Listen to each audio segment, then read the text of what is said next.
So the best way to tell you why you need to do some process mapping is with a story.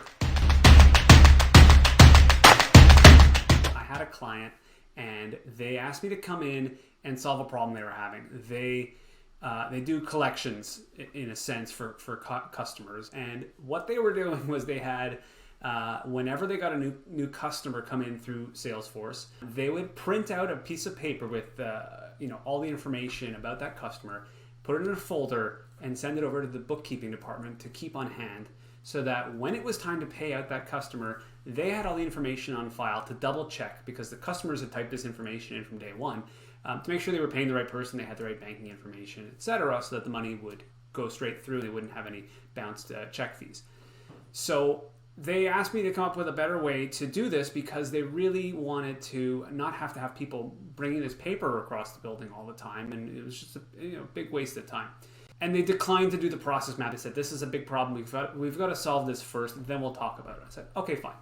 So what did we end up doing? We ended up buying a printer that was on, can go on the network, and plugging it in over by the bookkeeper, and writing some code to make Salesforce automatically summarize the information they needed and print it out to that printer whenever they converted their opportunity into a client. And so this was great. It took quite a bit of work, but we got it working and everybody was happy. And then we started doing the process mapping to do some other improvements in the business once they felt that load had been lifted about this problem. And when we mapped out the entire process, it turns out that the reason they were doing this whole printing thing is because they didn't use Salesforce after the clients opened the file. They moved that information into 2 or 3 other systems before it got to the accounting software. And they were manually copying and pasting or typing this information every single time. So it was like a game of broken telephone. By the time it got to the accounting system, the name was spelled wrong, or there was a number missing, or it was a whole big mess. And that's why they always had to do this double checking. And so when we process mapped it, we saw this clearly. We said, well, what we really need to do is software integration. We need to tie these systems together so that no human ever has to do any typing after it's put in the first time. If the person who is your client types it in by themselves, they made it correct, or at least they're the ones who made the mistake. And then your systems all talk to each other, and that information is perfect as it gets all the way to the accounting software.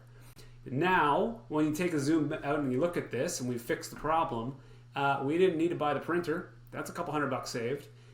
They don't need filing cabinets anymore. They're saving money and space on that. They're getting rid of the paper. They're getting rid of the folder. And most importantly, they got rid of not only the bookkeeper wasting their time double checking all of this stuff, but all the people in the middle that were copying and pasting the information or moving it. All that time, all that wasted time was gone.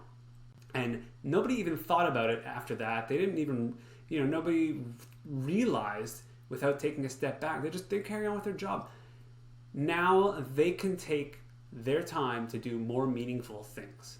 This wasn't a case of trying to eliminate somebody's job that people are sometimes afraid of. This was just getting rid of useless work that people are doing on a day-to-day basis so they can do more useful things to the business, so that the business can handle more customers without having to hire more people to do these menial tasks that a computer could easily do without any special programming knowledge other than a one-time effort of integrating these systems. So with that, I hope that my story has convinced you that process mapping is something worth doing. It is not something that takes a lot of skill. It doesn't take any special tools. My preferred method is there's a free tool online called Miro, or you can use Microsoft Visio if you've got that. You could use Microsoft Word to do this even. But honestly, some of my favorite ones have been done with sticky notes and a giant piece of paper. So you don't even need a computer for this. All you need is people's time and their brains to sit down and talk about what it is that they do every day and why, and figure out the questions that need to be asked at every point, and the information that needs to be passed around, and what happens at each step, and just draw it all out. Get it all out on paper. I've got a video that goes into depth in this. I've got some tools that can help you do this better. But really, as long as you can spend the time to do the process mapping, you could probably find all kinds of ways to make your business better, with software, without software. I don't care how it's done. Sometimes it's just as simple as adding an extra piece of information to a piece of paper that goes around your office to save a ton of work. but you can't figure those things out without sitting down and looking at the big picture, drawing it all out, and realizing where the inefficiencies are. And with that, please check out my other videos. Check out my website, processfixer.com. I'm happy to always answer questions on the chat below, and happy to, if you don't want to do the process mapping yourself, I'm happy to do it for you. So let's meet up and let's get it done, and let's get your business operating more efficiently. Please hit the like or subscribe button below. Give me some of your feedback, ask some questions in the comments. I make these videos for you guys all the time so that we can help make your businesses better and get you guys where you need to go.